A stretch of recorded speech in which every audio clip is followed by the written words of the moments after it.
Hi, and welcome to In Search of Insight, Nootropics Depot's monthly podcast. I'm your podcast host, Erica, and sitting next to me is our product specialist at Nootropics Depot, Emil.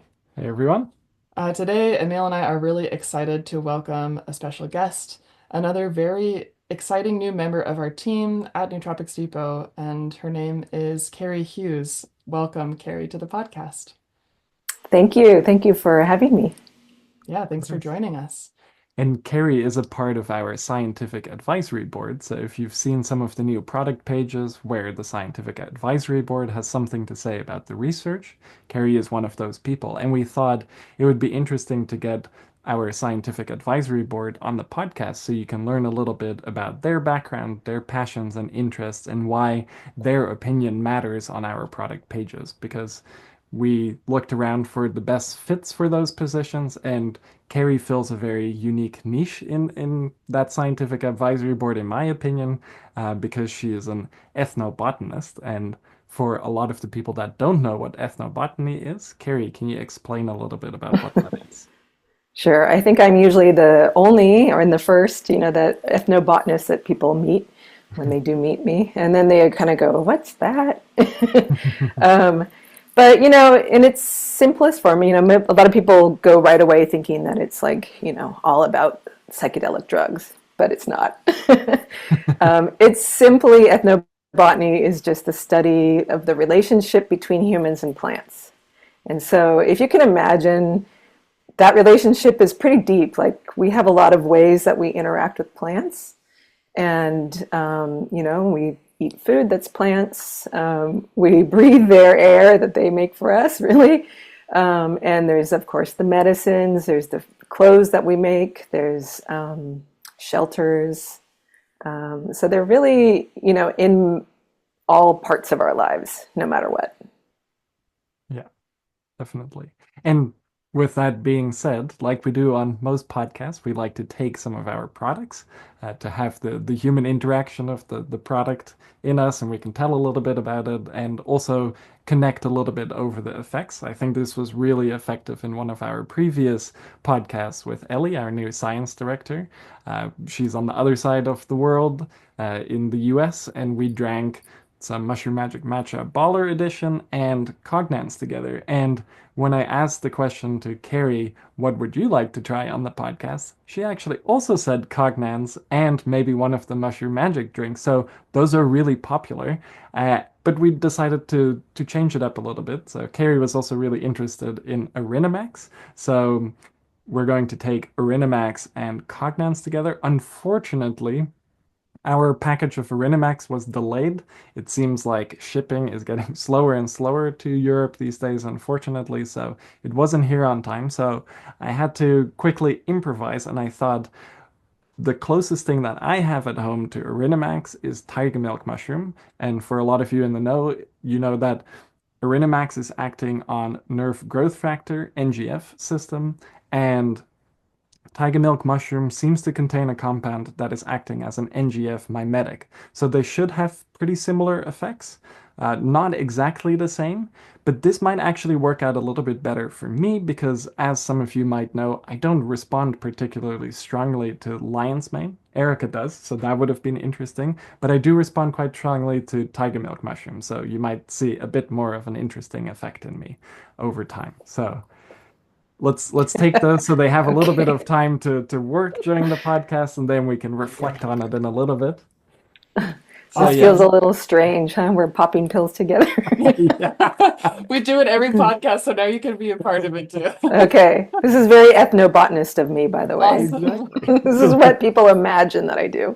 Okay, so which one are we doing? Starting with one or just one of each, or how do we want to do I this? think Yeah. one of each One of each. Okay. was my plan. Yeah. All right. This is the our tiger milk Yeah. mushroom. Here's Cognance. Mhm. Yeah, we have a smaller bottle. Nice. And this is also really fun to And take Cognance on the Erinamax. podcast because Cognance is Emil's brainchild, and I always find it really fun to take this when we're actually chatting about it and when we can share it with people who are also interested in it. I'm very proud. Mhm. Tiger Milk is your brainchild? No, Cognance Cognance is. actually. Oh, Cognance is. Yeah. Oh, well, good job because that's amazing. So, That saved me at the last conference, actually. oh, that's I have great. to say, I had my doubts. And Matt said, "Well, go over get some of this," and I had been out late the night before, and it's just how these conferences are. You're out Mhm. late at receptions and stuff, and I was really dragging, and then yeah, it was amazing. And we were just laughing over the text, laughing at how strong the effect was. So That's we'll great. see if the capsule's the same way because that was a chewable tablet. Yeah. Yeah, so Matt actually seems to think that the chewable works a lot better. So we put it to the test, and I've taken the chewables. Actually, on the last Mhm. podcast, we took the chewables on the podcast with Ellie, Mhm. and it worked really well. But I compared them side by side a few times, and I do actually think they work pretty similarly. Maybe the Hmm. quick dissolve tablet, because it just dissolves quickly, it kicks in just a little bit quicker, and that might add to the effects a little bit. But I've Yeah. always been surprised at how strong of an effect Cognance has, but it's also subtle, and I think sometimes people miss the interesting subtle effects and they're expecting something a little bit more because of one of the main mechanisms that we talk about is that it is a serotonin 5-HT2A positive allosteric modulator. So it mimics the effects of some compounds that we unfortunately cannot talk about on this podcast. But based on that, I think people are sometimes expecting a much stronger effect than what's there. But what's there is more of that microdose realm, and that's as Hmm. much as I can say. But I think it fits in kind of nicely there. And I developed Cognance a long time ago, the idea of Cognance. I didn't actually do any of the development work, but for a long time I was interested in the compound ebelin lactone, and that's the main compound that's acting as the 5-HT2A positive allosteric modulator and the muscarinic M1 positive allosteric modulator. But it was really hard to find a source of ebelin lactone. You couldn't find it synthetically because lactone seemed to be a little bit harder to synthesize, so it wasn't available. It was available in small amounts for like thousands of dollars a kilo, and it wouldn't have made any sense. So I went through the research and I thought, how can we work a little bit more closely with nature, which is maybe a bit of an ethnobotanical concept. Uh, Hmm. how can we steer it? How can we learn from the cultures that have used these plants a long time? And ebelin lactone exists in Bacopa monnieri. And when you take Bacopa monnieri, you get two stages of hydrolysis happening in your gut, where the bacosides convert to pseudojujobogenin and jujobogenin, and then through a secondary acid hydrolysis process, you get ebelin lactone and a few other related compounds called the bacogenins. So we thought, what if we just did this, what happens in the human body, in a laboratory setting? So we can just do a hydrolysis process, uh, just the regular hydrolysis, and then a follow-up acid hydrolysis. Can we then create ebelin lactone? So we worked together with a company in Australia, which is where you got that sample from, I'm assuming, at the Hmm. show. And Yes. we did some pilot batches. We started with a Bacopa monnieri extract that has 50% bacosides in it, and then we did it through this hydrolysis process, and we got 10% ebelin lactone out, like one of the first tries. So we were really excited about Nice. it. And when we How tried it, fun. it had the effect that we wanted. It matched what we saw in the research. So we developed it into a product with our partners in Australia. And yeah, I think it's a really interesting product. And it's kind of been a sleeper product. It's been out for a couple of years now. Uh, Hmm. People like it. It's a steady seller. But now more and more we're hearing from people that take it at these trade shows that, wow, I wasn't expecting this effect. And it's Bacopa that doesn't have any flavor to it. So Yeah, maybe we can start that's formulating a it huge into advantage. drinks and yeah. Yeah, I mean that would be a huge market, I think, to go after like the grass affirmation status on it, Mhm. and then it could be used in beverages Yeah. because it is so palatable Yeah. and so different from Bacopa, because it doesn't normally taste like that. What does it actually taste like normally? Because it's been a long time since I tried one of Not the good, non-good. kind of. Yeah, not good. It's not something that people would seek out. And So, I mean, I'm actually pretty like I like bitters. I don't mind that. When I know that I'm going to have them. But I think that most people they reach for a drink or a beverage or whatever, and they just can't handle the idea of having something bitter tasting. And Yeah. actually, that would be something to talk about as far as, it's something I feel very passionate about, is the lack of bitter compounds in our foods. And how, it used to be a case that, you've heard of this food as medicine kind of Mhm. concept, right?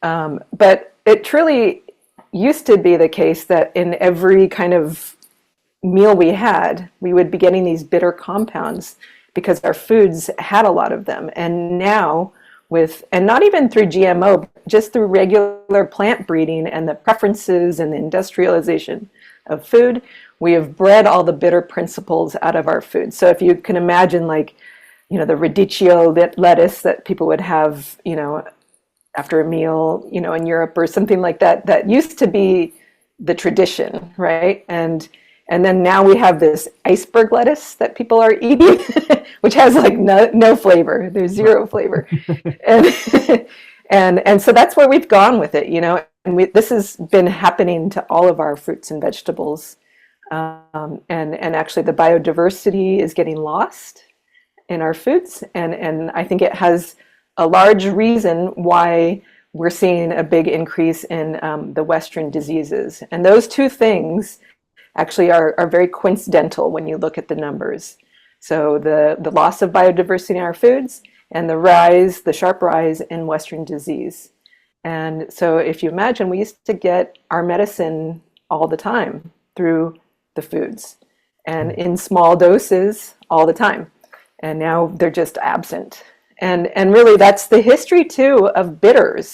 So you think of bitters like the drinks, like, Mhm. we think of it as an alcoholic thing now, right? Like that's or if you hear about it like an herbalist using bitters, it kind of sounds like, well, why were they doing this? It's an old herbalist thing, but it didn't have any relevance. It's, just snake oil or something like that. But about 10 years ago, we discovered that there's bitter sensors all the way down our digestive tract.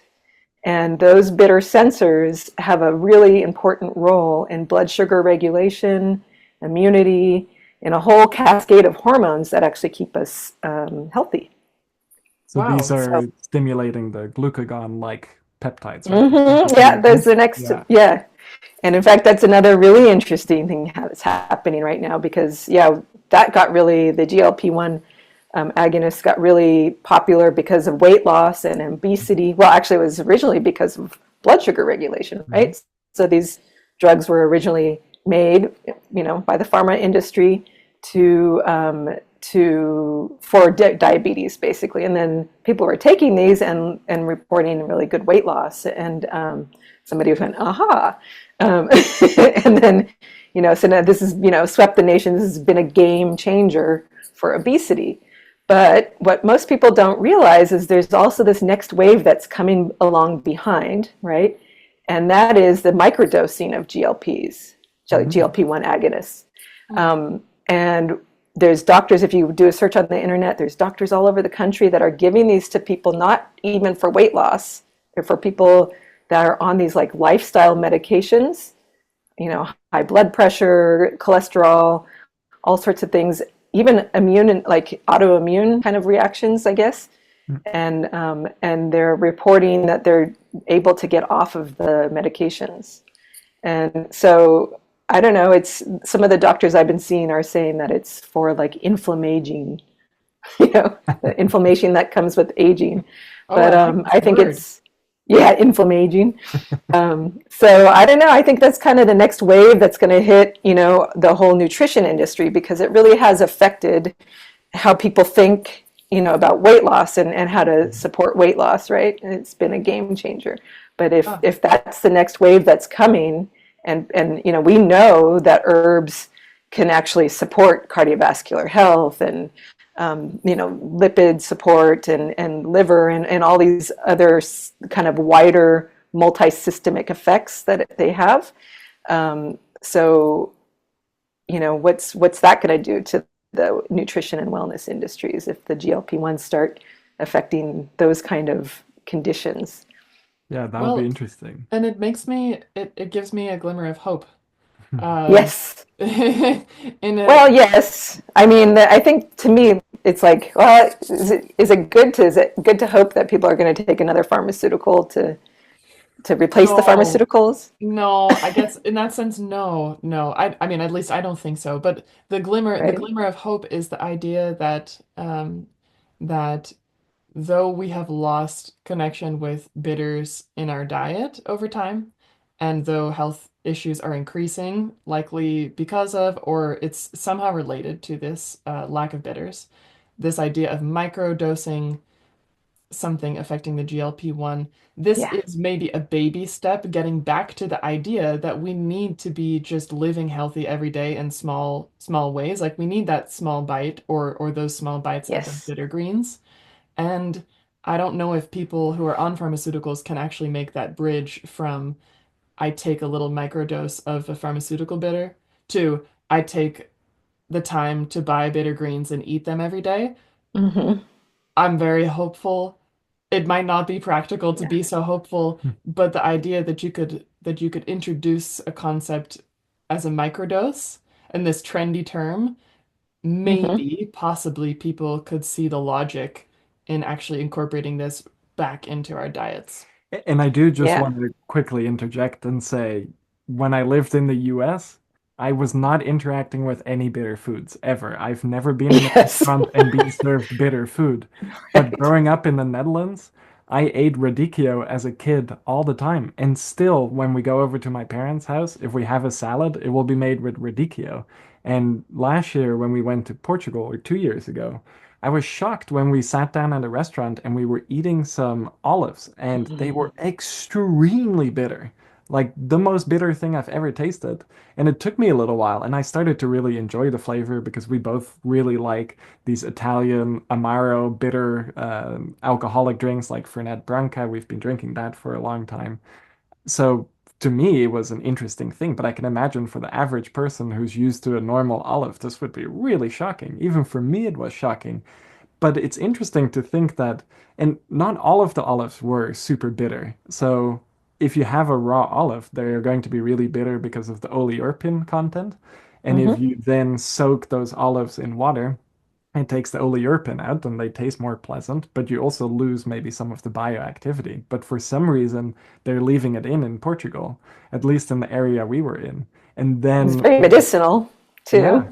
I There's a felt lot of actually really benefits. good because we were there for 3 weeks, and every single day I was eating quite a lot of these bitter olives because you were always getting them, and I felt great during that time. And Huh. then there's a plant there or a berry called the Madronho berry. I forget what the Latin name is for it, but it seems to only really grow in this area of Portugal called the Algarve, and they make an alcoholic beverage of it. But they also make honey of it from the pollen from the Madronio tree. And Hmm. again, it was extremely bitter. I've Yeah. never had a honey that was really, really bitter. Yeah. But it was an interesting flavor profile. But in Portugal, I saw a lot of bitterness. In Italy, you see a lot of bitter foods. Maybe not as much in France, and maybe not as much in the Netherlands these days. Well, I have this association with bitter food and the mountains. And we discovered this Madronho distillery in the mountains of Portugal in this area called Monchique. And I grew up in the Pacific Northwest, and I spent a lot of time in the mountains, and there were evergreen trees in our backyard.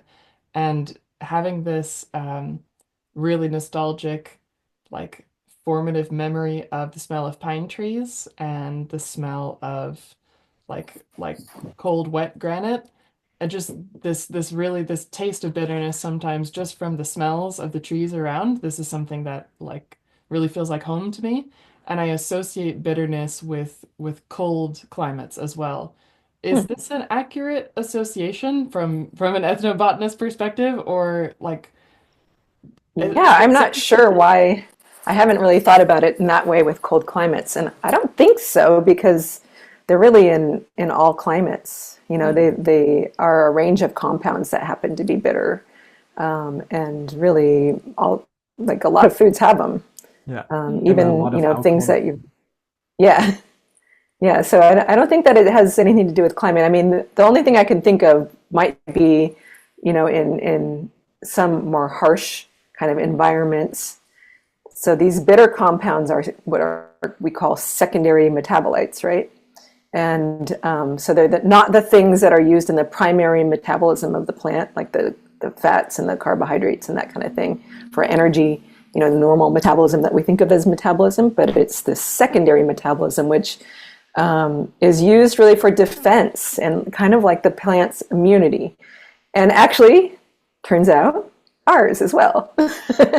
And so in these harsher environments, the plants produce more of these compounds to defend themselves because, like, herbaviore is very expensive when a compound is hard, the climate is harsh, right? So if it's plants really struggling to survive and produce itself, and grow, it's really expensive if you get a piece taken out of you that you've really struggled so hard to grow. And so, yeah, there tends to be that kind of thing. And in fact, with medicinal plant growers, there's been people think of ways to like increase the amount of this kind of production, which are the medicinal compounds usually of the plant. So even shaking the plant sometimes can cause that to happen. Which makes sense if a plant is in the wind, it's also being taken around. But if you grow it indoors, it doesn't have that stressor. Mm-hmm. Exactly. Okay, I'm getting a good picture of this, and thank you for clarifying because this is really nice. I like that we can bust some myths also. Maybe other people have them, or maybe they're just my crazy myths. But what I think is wonderful is that you made a distinction. It's not the bitterness itself that's associated with a particular type of climate, but the bitterness is and can be medicinal, and the medicinal properties of a plant are going to flourish and thrive in harsh environments. So in environments where you have a lot of cold weather or where you have harsh conditions, where people might need to be taking medicinal goods, they will probably reach for things that contain bitter elements. Mm-hmm. Yeah, I mean, if you look at many of the herbal medicines, that's kind of what plagues us, right, in a way, because people have been thinking about functional foods for a while and like, okay, how do we get this herbal extract into this thing that people want to take? And then they have to mask the flavor because nobody likes the flavor. But I just also think it's kind of a lost appreciation that if people were to start introducing it little by little into their diets, then they'd actually like what you were saying with your growing up with them. You become accustomed to it, and you actually kind of start liking them. And I've actually started liking bitters a lot, and I don't feel satisfied. Like, there's all these mocktails around that are like these sugary drinks, and that just doesn't do it for me, right? Like, it doesn't do it for most people. It just tastes like a sugary drink. But if there's a little bit of bitter in there, it actually kind of makes you feel like something it's satisfying, right? Mm-hmm. And in fact, there are studies that show that it has kind of a sweetness reducing, like cravings sugars. Like, it will reduce your craving of sugars.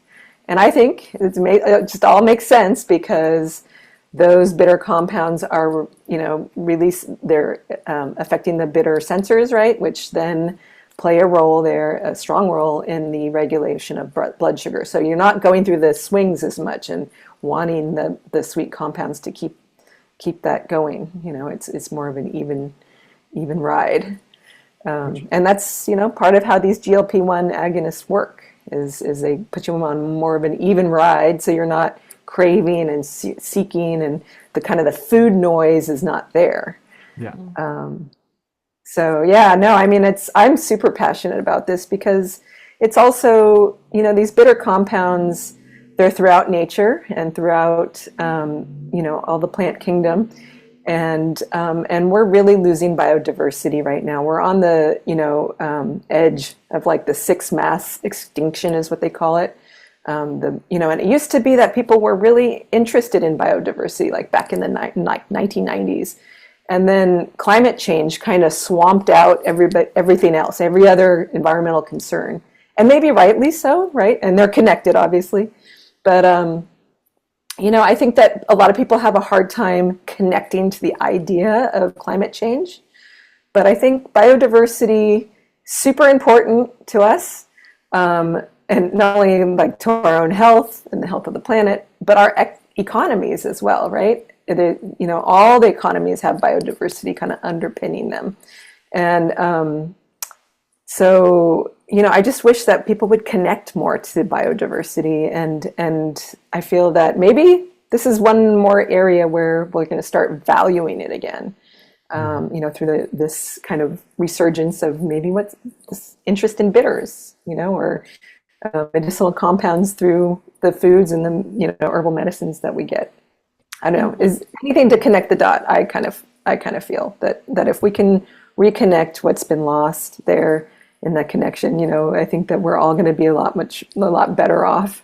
Not just us as humans, which was certainly so, but also like the rest of the planet. And there could just be so much more abundance out there if we were to promote and value biodiversity, because we don't save what we don't value.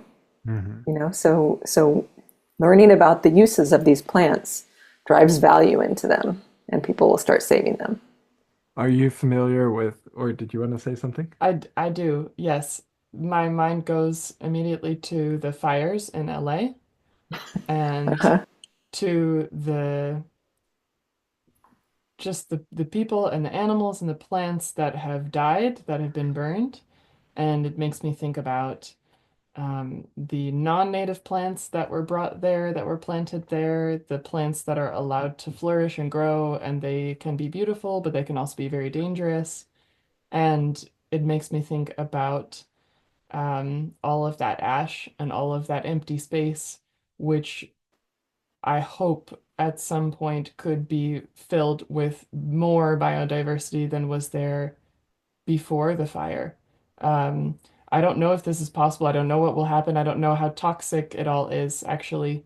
But what you said about we only save what we value, this really makes me think about just what's happening in LA specifically. A climate crisis, a climate event, but also an event probably spurred on by a lack of biodiversity from native plants and our human interaction in like such an extreme environment there, and then also our human negligence. Um, yeah, that's just Absolutely. I live in the central coast of California, which is about 3 hours north of LA. I'm like almost exactly in between LA and San Francisco is where I live. And there's lots of like rolling kind of hills, green or brown, depending on the season. And a lot of people go, oh, wow, so beautiful. But, I look at these hills and I kind of just go, once I knew what I was looking at, after I went to college, really, I just look at them and go, it's like failed agriculture. And, because what you're saying, what happened is that these hills are just full of invasive, like cattle grass, basically. So they're there for the cows, right? And they were brought, over with settlers that replaced the native grasses. And if you guys could see, I don't know if you've ever like visited, there's one grassland in California that's a like preserved grassland called the Jepson grassland up north. And it's got all the California native bunch grasses, right? So the native grasses, these perennial grasses are bunch grasses. So they kind of are big bunches growing together. And then they have, deeper roots and they stay green longer throughout the year, right? And these ecosystems with these bunch grasses are incredible. They have bulbs and, all sorts of wildflowers that grow kind of amongst them. And so just thinking about that and what we've lost is so sad to me, let alone the fact that, the redwood forest, which is, my absolute favorite, is, used to span so much further and so much wider than it does now. And I don't know if you've ever had the chance to go walk in a old growth redwood forest. Amazing, yeah. That's like a really amazing experience, right? I mean, it's different than it's different. It's calm. It's everything's green. It's growing and lush, and just feels so healing. Even the air feels healing, and And I mean, I can go on and on. California, even still, is one of the most biodiverse environments on this planet.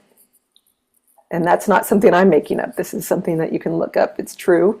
But we've really altered the landscape. And in fact, you know, the the Central Valley of California is where a lot of food is produced. You know, this is industrial agriculture is thriving there. It's a very important food production area for the world.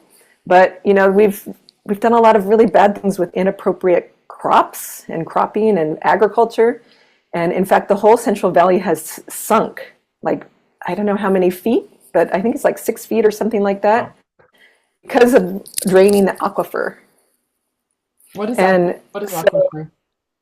the underground water system that used to be there. I mean, that's still there. It's still there, but it's just been drained, a lot of it, you know, and so we have all these drought issues, right? And this is how, you know, it happens around the world, is this idea of desertification, right?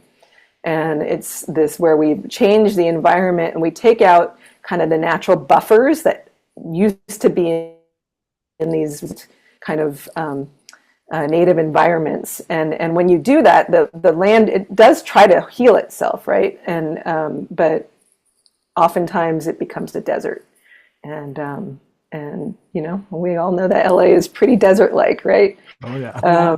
But there's a lot there that wasn't really fully desert, you know, and should be more intact. But you know, it's just we didn't value these things, right? Mm-hmm. Even, you know, you can think about in some areas of the country, like the Gulf, you know, everybody likes to hate on swamps for a very long time, and you know, call them swamps. But they're actually these wetlands that are very important for, you know, buffering the environment. And we, you know, that area learned the hard way that should be there in order to buffer against climate events. You know, and that nature has a way to do that. So yes, we're suffering in California because of some bad land management, I think. Mm-hmm. We Let have, alone climate change.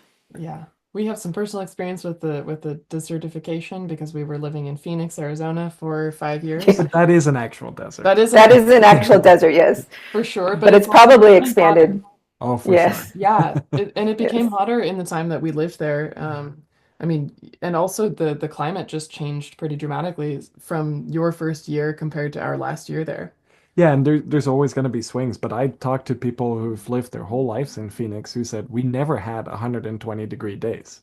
But now it's not super strange to have a 120-degree day in the summer or multiple like last summer. So that's not totally normal. And a lot of it is also you just pave over all of the ground with black asphalt, which is a great Yes. thermal battery for the sun. It just stores it all night long. Yes. Even at like 3, 4 in the morning, if you're out, you put your hand on the asphalt in Phoenix in the middle of the summer, you'll burn your hand in the middle of the night. It's bizarre. It holds Right. so much heat. And you also lose a lot of biodiversity through that. And yet, Mhm. if you go out to the desert, like the untouched desert, the creosote is so amazing. Man, Yes. I really miss that. Yeah. But is that even supposed to be Yes. in Yeah, Phoenix? I there's don't know. Yeah.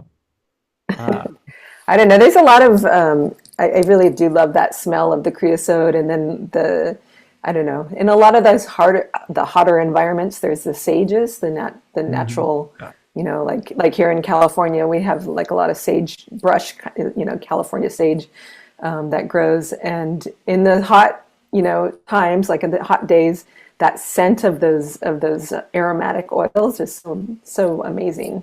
Mhm. Yeah, that's great. I was going to mention earlier, Okay. crime pays but botany doesn't. Have you ever come across that guy?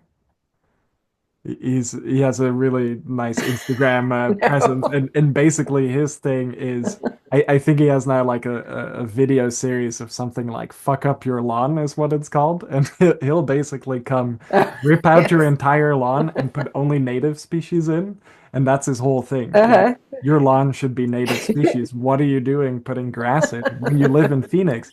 And we saw this so much. Like you'd go into some neighborhoods, and if I'd be homesick, I could just go to one of these neighborhoods because it was like I was walking around in the Netherlands. In the middle of the Uh-huh. summer. It makes no sense. The amount of water that you have to put in, these beautiful Yes. grass lawns and oak trees, and Uh-huh. just it's so out of place in the desert. It shouldn't be there. But Yeah. No, I love the rewilding movement. It's part yeah. of what they call rewilding. Yeah. And that's such a great concept, not only for the environment, but there's also rewilding of like for education and things like that. I don't know if Mhm. you've been come across that, but that's pretty cool. That children, I mean, they don't get these, that time to just like, it used to be when I was growing up anyways, that we were sent out the door Mhm. and you were kind of on your own. Like you could go wherever you wanted, exploring. I used to be in the creek all day long. Mhm. And now the kids don't have any of that, time to really just, play around in nature and learn, firsthand about things. And I think the survival skills, are really interesting for them for that reason. Yes, I feel very passionate about this as well. I teach music to children, and Oh, a big a big part of what I'm learning, and I'm currently doing a teacher training program. A big part of what I'm learning is just how important it is to get right to work. Less talking, more music. Less talking, more singing, more playing, more interacting with the thing itself. Um, Not trying to do it the best, not trying to know the most, just do it, just be in it. And this is how we learn. so Okay, I'm let's do just that. checking in with myself here that I think I'm feeling the effects here of the pill popping. No, the Erinamax and the Cognance. It's I, nice. I I was feel just about to chatty. mention. Yeah. It's great. I mean, part of it is your company, of course. You guys are pleasant to talk to, but I think my motor mouth was turned on or something.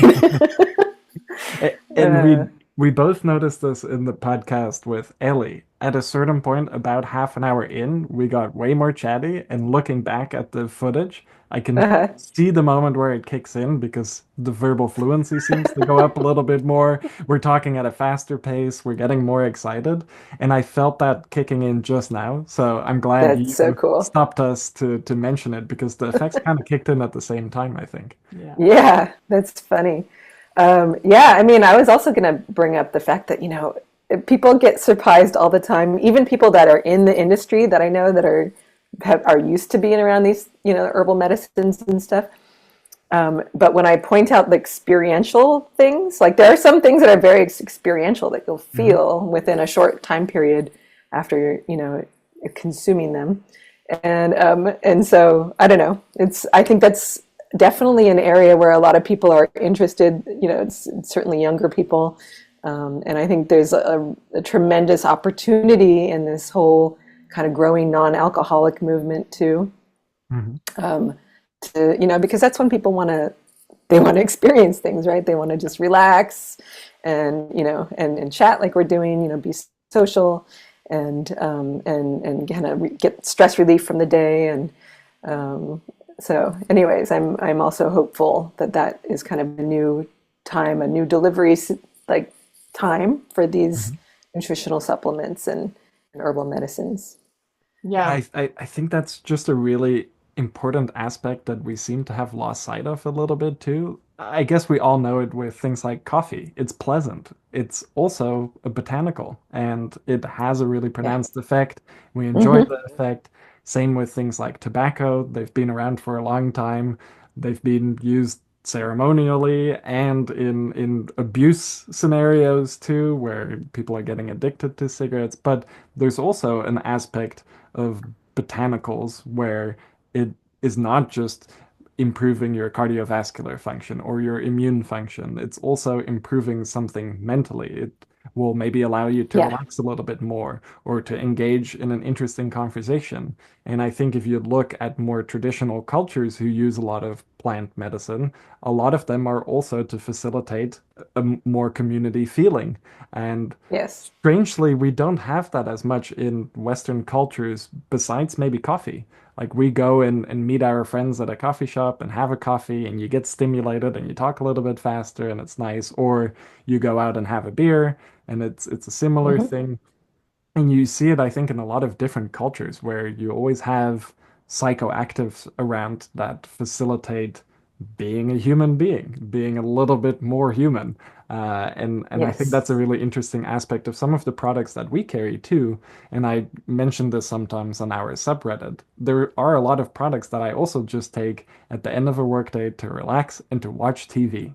And you can take something for that too. And it doesn't have to be anything crazy. It can be some L-theanine or maybe even some mushroom Yes. magic cocoa, which has a slightly relaxing but also uplifting effect that kind of allows you to focus on relaxing. And I think that's an aspect a lot of us are missing. We relax by scrolling on our phones and reading the news, and we get really even more stressed out. And maybe what we need to Hmm. do is just relax and read a book.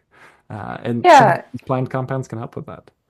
I think that the two people don't usually connect the two too, right? Like Mhm. they think of like I want to just like be out of my mind, or like they're looking for just the effect, but a lot of these things are actually they're good for you too. That those concepts can actually happen together. Like the Erinamax with the lion's mane, is good for you, and Mhm. it's actually feelable. And Exactly. and I think that's kind of a far out concept these days that people don't usually realize that that's possible. Yeah. And in fact, so I do some formulating, and when I've formulated before for people who've been in the industry, they go, "Oh, I think I feel something," and oh, no, it must be in my mind. And I say, no, that's really what it's supposed to do, you know. And it's just it's a cool thing that people don't realize, and it kind of comes back to your concept, Erica, that you just experience things, sometimes. And I'm not saying to get crazy out there and don't die, people, but just these herbal medicines are really not that scary. They're things like coffee and tea, and there's lots of other kinds of green teas, if herbal teas out there that are good for you. Some of them you can feel, some of them you don't feel right away. And so the more you're around it, the more comfortable you feel about it too, I think, Yeah, like you absolutely. said. It reminds me of my very first experience with really with like a supplement, really with an herbal extract.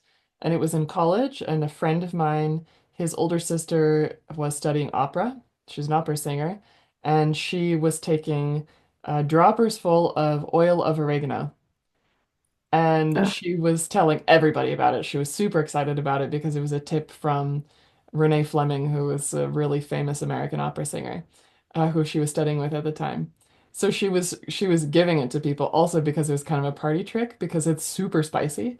So she Hmm. was she was she was dosing people with like a dropper full of oil of oregano. And it was super spicy and really intense, but the point was that it's antimicrobial and that it's supposed to promote health of your vocal cords and just like your whole Hmm. system that allows you to sing better and be more open and clear out the phlegm. And it was really intense and really spicy, and it really stuck in my mind, that memory. And I didn't really have that experience with an extract or with a supplement until Nootropics Depot started producing their supercritical extracts. And one of my favorites now is the supercritical coriander, which is also really intense in flavor. It's so relaxing. And I could take it in the morning if I'm feeling on edge, but I can also take it in the evening, like before I'm going out, if I want to just relax and Hmm. chill. And Uh-huh.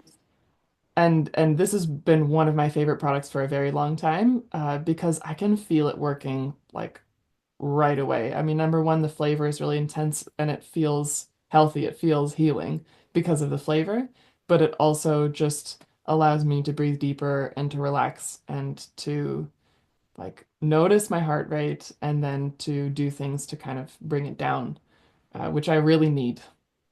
So, Yeah, I mean, I actually have to just interject and say that, the essential oils you have to be a little more careful with than most of the herbal extracts, because those can be dangerous. And I know that that became kind of a trend for a little while with some of these like kind of MLM type essential oil companies out there, and people making all sorts of claims. But and some of them are okay to take internally, but some are not. So people need to Yeah. know on the essential oils.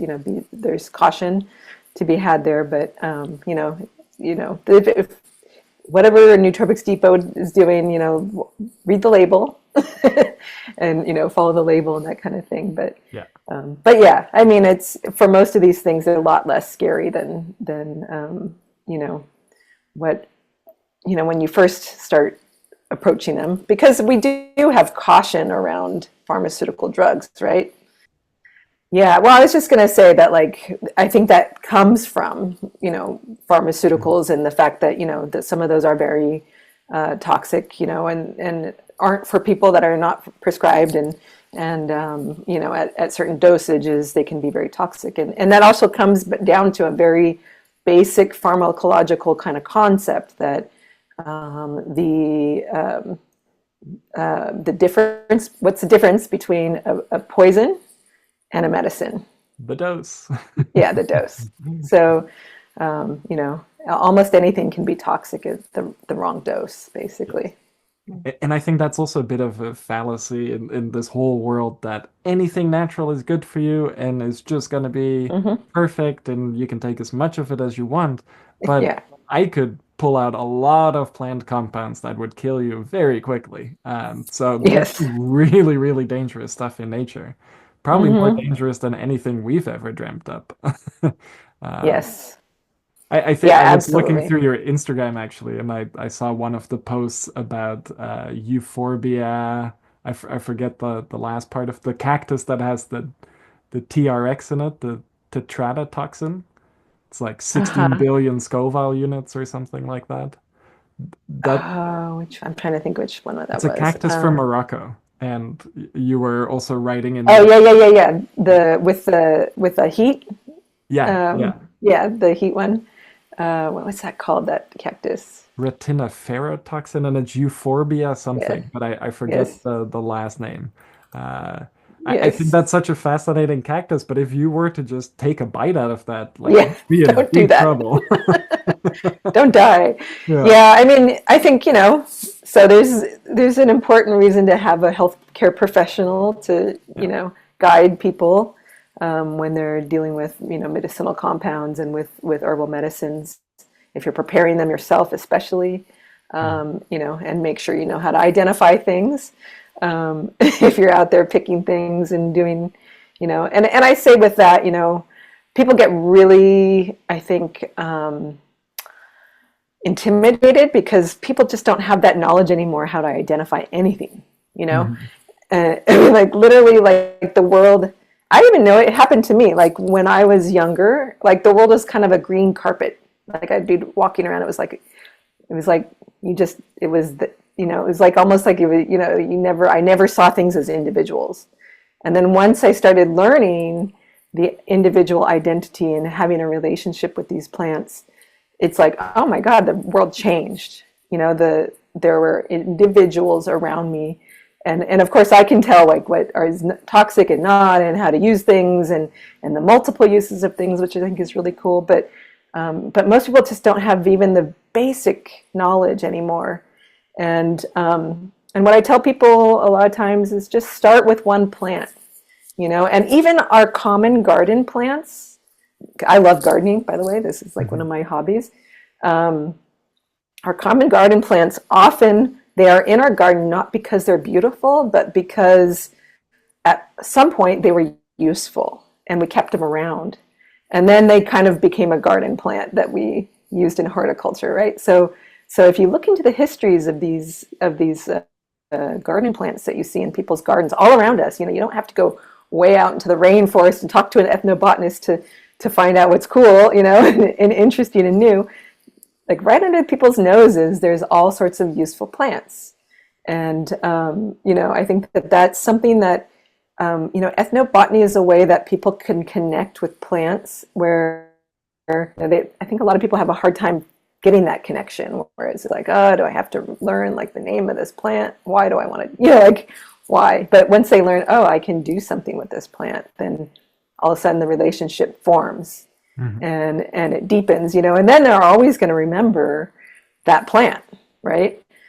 And so that's why I tell people is just like start with one plant and then maybe or maybe it's one plant and the use. Hmm. Like lavender is a really good starter plant Mhm. to start your journey because it's super safe.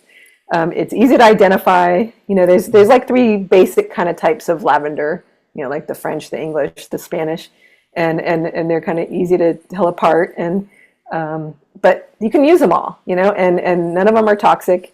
And you can throw them in your bath. You can put them in your food. You can use them in bouquets. You can use them in your garden. They have all sorts of uses, that you can use throughout your, in cosmetics even. You can make your own cosmetics. And once people start getting kind of turned on to the fact that, oh, I don't have to be afraid of this thing. And actually, it's really interesting. And it's like right here. I think that's a great connection to make. And it's very, coming back to, we were talking about before, very important for people to make these connections because we don't save what we don't value. People need to value biodiversity, otherwise it's not going to be saved. I'd love to ask you what is in your garden? Yeah. Oh, I think you guys already heard some stuff from Matt, didn't you? Well, Matt just told me you have some psychoactive plants in your garden, but that's it. I might. I wouldn't be an ethnobotanist if I didn't have a few of those around. Um, I'm actually one of the squarest ethnobotanists you'll ever meet, by the way. But but I have, I like so I'm a California gardener, right? So you have to garden with what your climate allows, which is in the central coast of California is pretty wide. We can do things that are almost like purely tropical to desert plants to you name it, kind of, except for the really high mountain plants don't do very well here. So I like to do what I call, so I think of this as my own like invention.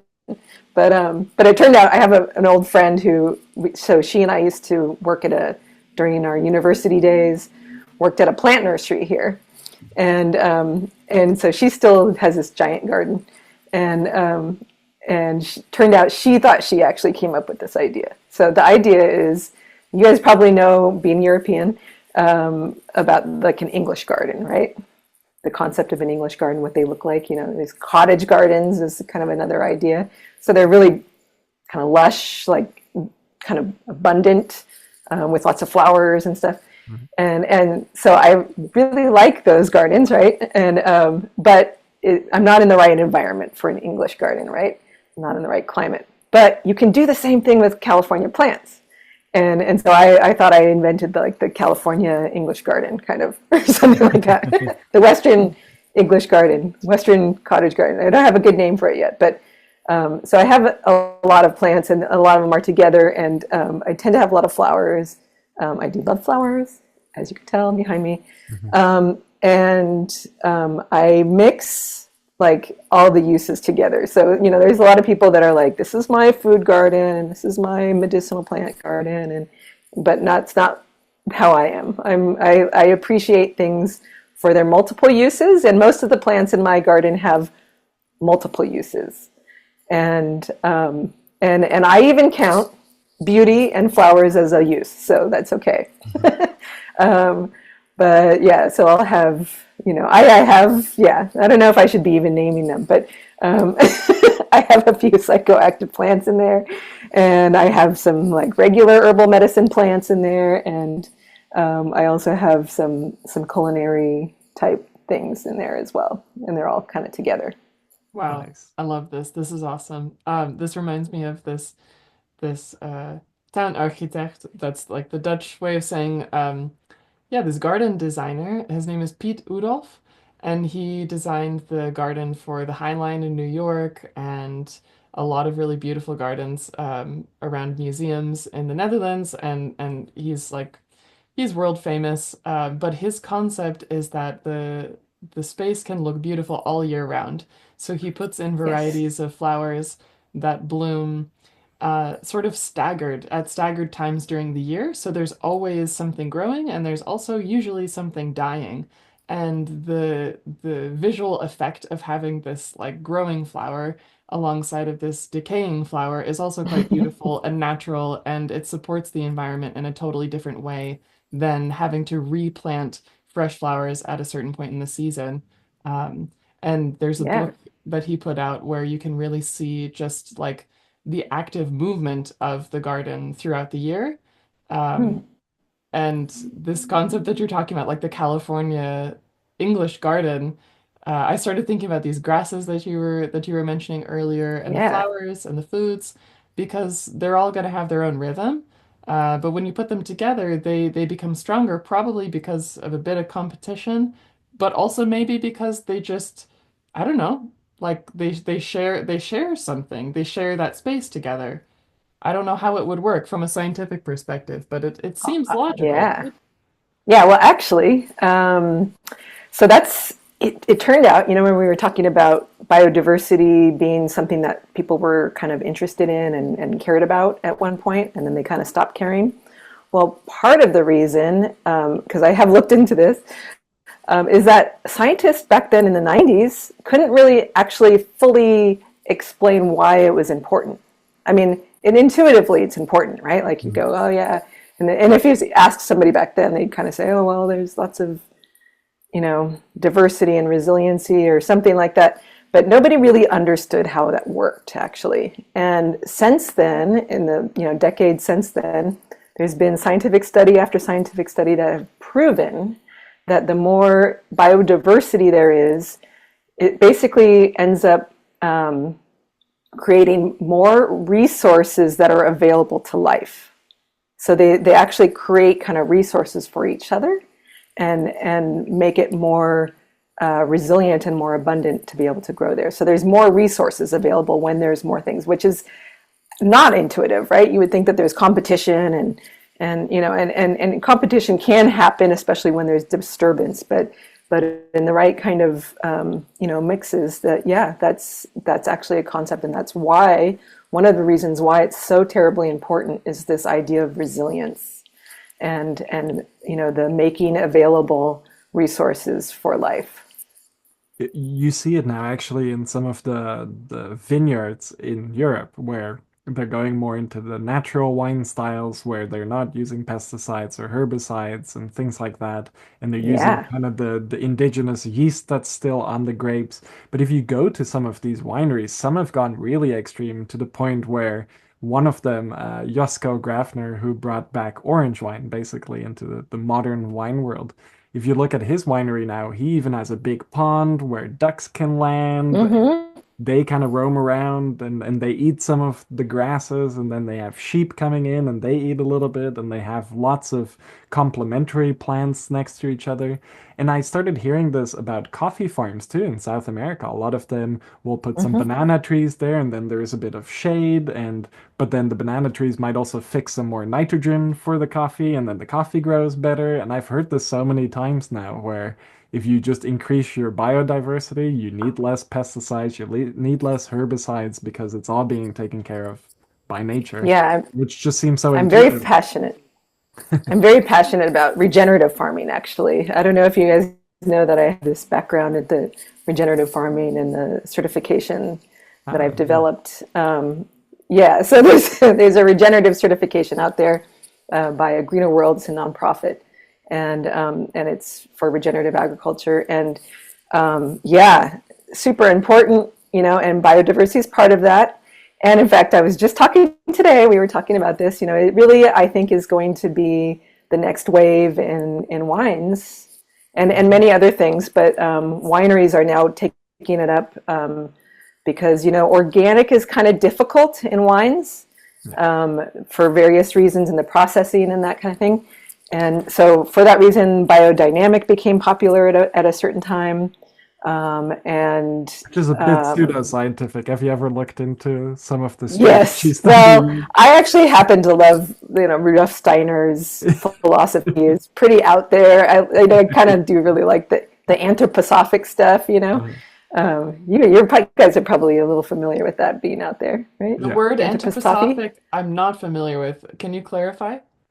So anyways, I actually don't know that much about anthroposophy, but I do know, well, a little bit. I mean, I sometimes I think I'm very inspired. I don't know, not I'm very similar to like Rudolf Steiner's thoughts because he's into medicine, he's into agriculture, he was into education, and so these are all the areas that I've been thinking about and involved in for a long time, and so anthroposophy is yeah, that's another kind of one of these natural healing traditions as well that's out there. But getting back to the regenerative, I think that's going to be big in wines because they've found that it's easier to produce the wines, and it's a good way of doing more sustainable wine production.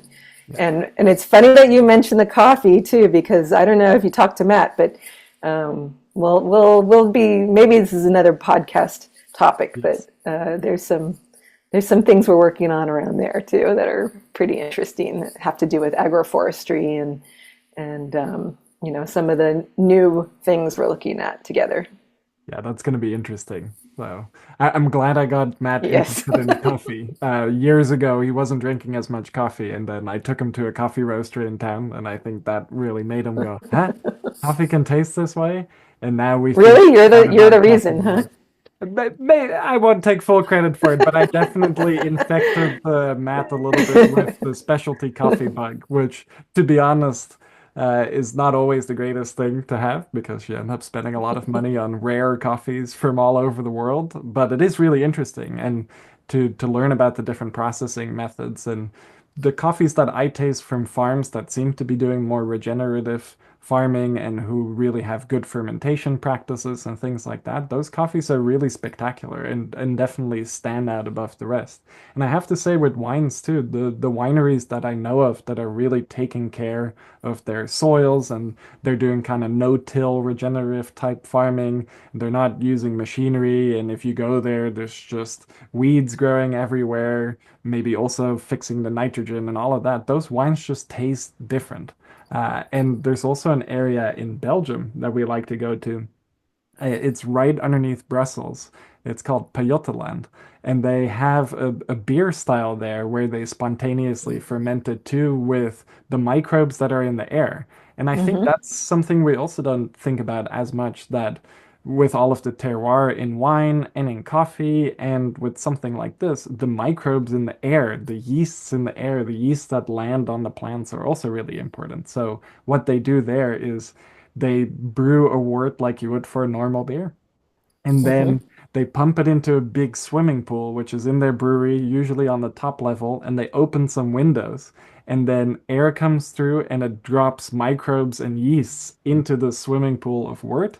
And then they put it into barrels and it ferments. And it ends up being like this probiotic beer beverage. And they ferment it for like 3 years. But I just really like how they interact with their environment in a way where instead of fighting that, where if you go to a more modern brewery, everything is being sprayed down with the star sand stuff or ammonia cleaners, like everything is really, really Ugh. good there. And then Uh-huh. they are going to a lab that's making yeasts for them. Plants are sentient beings, and we know that now through science that we've discovered that plants can sense smell and light and touch and water and more variables than we can really. Hmm. And they can even tell, like, if you're standing next to them, the color of the shirt you're wearing.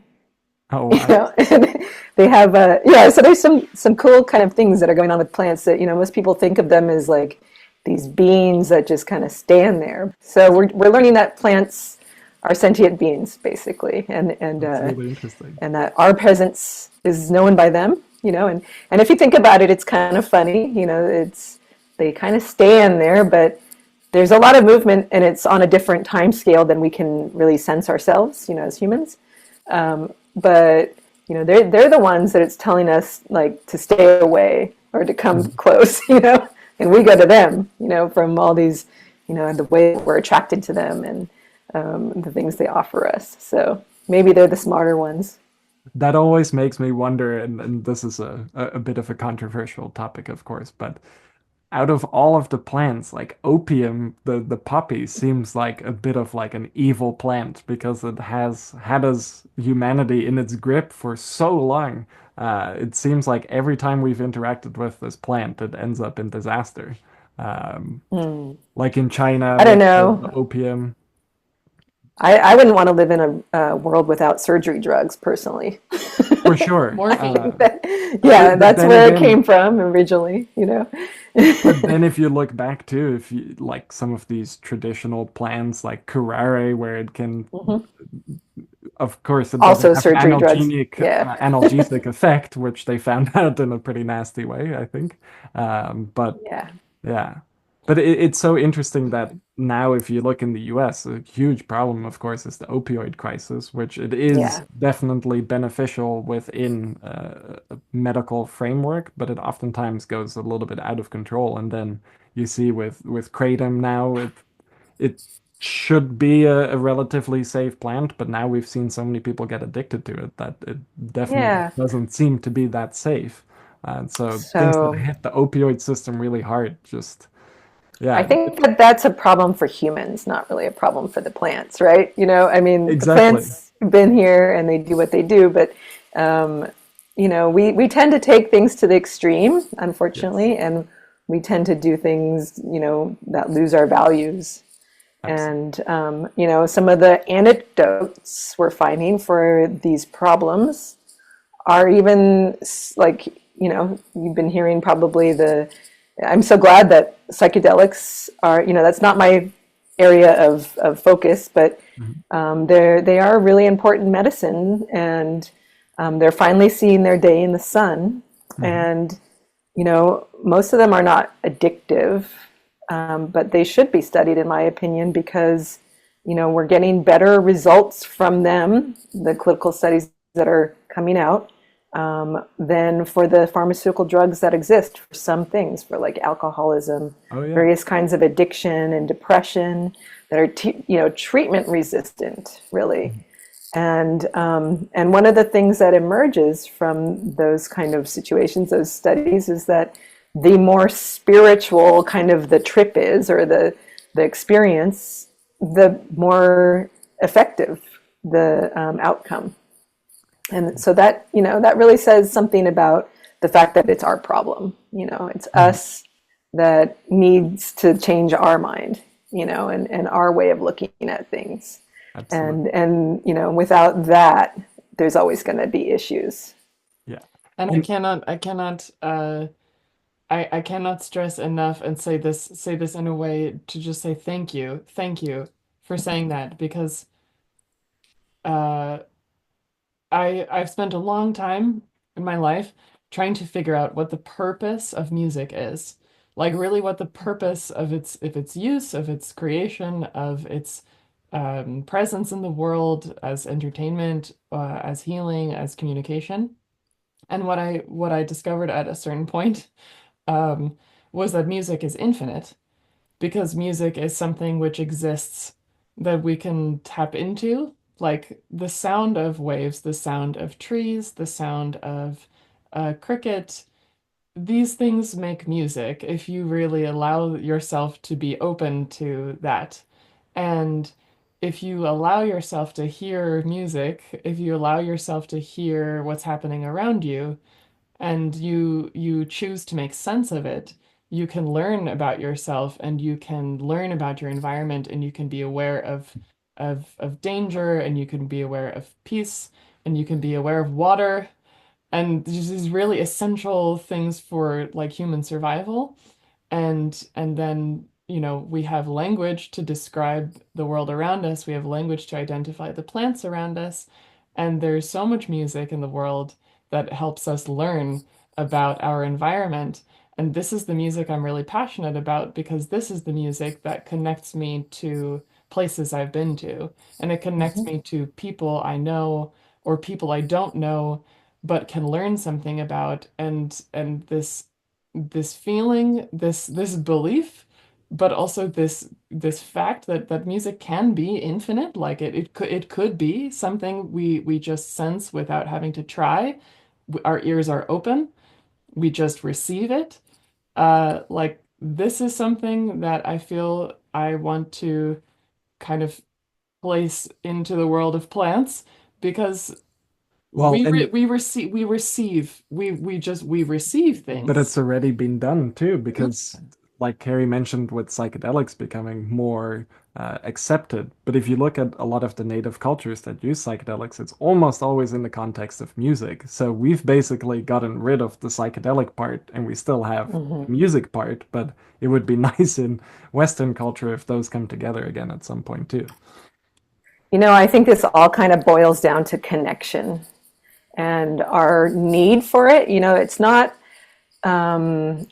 just a luxury. This is a human requirement for us to feel connected. And when you're talking about music, that's obviously something that connects us to somewhere. And music goes to a really old part of the brain. And same with the sense of smell. Smells from plants and how we sense them. It's a very, very old part of the brain that has a lot to do with our emotions. Really, it's like this old reptilian, brain that we have. And I got really kind of deep at one point in my career into incense. I don't know if you saw that in my bio, but I did. Yeah. yeah, I just became really fascinated. Like, wow, well, it was actually at a time when, I don't know, there's a lot of bad press and things happening in the industry, in the dietary supplement industry, and I felt like, gosh, like I just feeling like a little discouraged, and I was sitting there and I was like, well, wait a minute, like, how do I use it, plants? And I was sitting there, and so at the time I had this, kind of routine of doing a morning meditation with incense.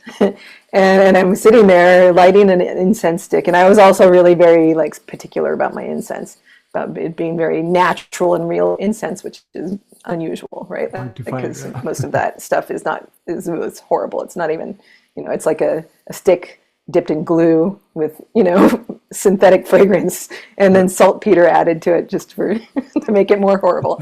But anyways, so I'm sitting there doing this like little ritual that I'd always do every morning, and asking myself, well, how do I use plants?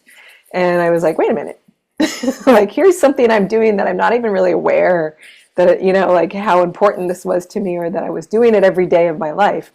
And then I started thinking about, wow, all the places that incense is in like almost every major world religion, but nobody ever talks about it, right? Why do people do this thing that we've had? And then I start getting deeper and deeper into thinking and researching this, and this is like as far back as recorded time and beyond. The use of incense, and so that's why I embarked on writing that book, because I wanted to do a lot of research, and I started interviewing all these spiritual leaders from all different traditions, and it really boils down, I think, to that connection, the connection that we feel, and it has to do with that old part of the brain, but rhythm is just like that, and music, and this connection that we feel to nature. Some people feel it when they, are around children, even like they get it through their children, that sense of connection. But without it, we become unhealthy, and so it's really essential, I think. I think a lot of us definitely saw that during COVID when we were isolated, Hmm. taken out of our Yes. natural environments, and we couldn't socialize as much. I think I think personally myself, maybe this year is the first year where things feel normal again. 5 years later, Yes. our life has also been a So bit we're crazy social lately, animals. and yeah, We're but social animals. yeah. I think beyond that, even, I wanted to kind of bring it to the fact that like this connection to nature, I think a lot of people are craving that. And Mhm. and through my research, it was like, you don't have to live out in the countryside or in a beautiful environment. It's nice if you do, but you don't have to do all that. You don't have to go, down to the earth and strip away all the luxuries or anything like that. I think that there's simple things we can do to connect to nature. I mean, everybody has their own amount they need, I think, but just that routine of lighting an incense stick and then smelling, the real essential oil and the real scent of the plants, connects me to nature and represents something to me, and that mystery of life. So I think it's really beautiful, and I think that's what nature is about for us. We're very connected, and we want to feel like we're belonging to something, and we do. Yeah. Wow. Yeah. Yes. That's probably a great note to end this fantastic podcast on. And I think, as you might have all noticed, we will definitely have Kerry back on because we have a lot of things to talk about. There's a lot of projects going on in the background that we can't talk about, Yeah. but Kerry let us know she's very excited to share some stuff with us when we can. So I'm looking forward to that and yeah, learning more from you. Yes. Maybe we'll even go out in the field one of these times. Yeah, we were just saying a little bit in the background. We would love to go out and visit our suppliers in China, and what better person to do it with than Kerry? Maybe Yeah. someday you'll see us recording an episode at a mushroom farm in China. That's amazing. That would be great. Thank you so much for joining us. For everybody who's watching, thanks for watching. Thanks for sharing the In Search of Insight podcast with your friends. If you found this episode interesting, please give us a thumbs up. Please send it to people. And there's going to be links and chapters in the description of the YouTube video so that you can follow up on some of the names that we dropped and some of the concepts that we talked about. And you can check out Kerry and her bio on the Nootropics Depot website. She's a part of our team. She's a part of our scientific advisory board. And this is a really interesting role, and we're very excited to have her as a part of the team. So you can also learn more on our website as well. At this point, it's time to say goodbye, and I'm really looking forward to the next time that we get to chat. Kerry, thank you so much. Thank you. I enjoyed it entirely. Wonderful. See ya. See ya. Bye.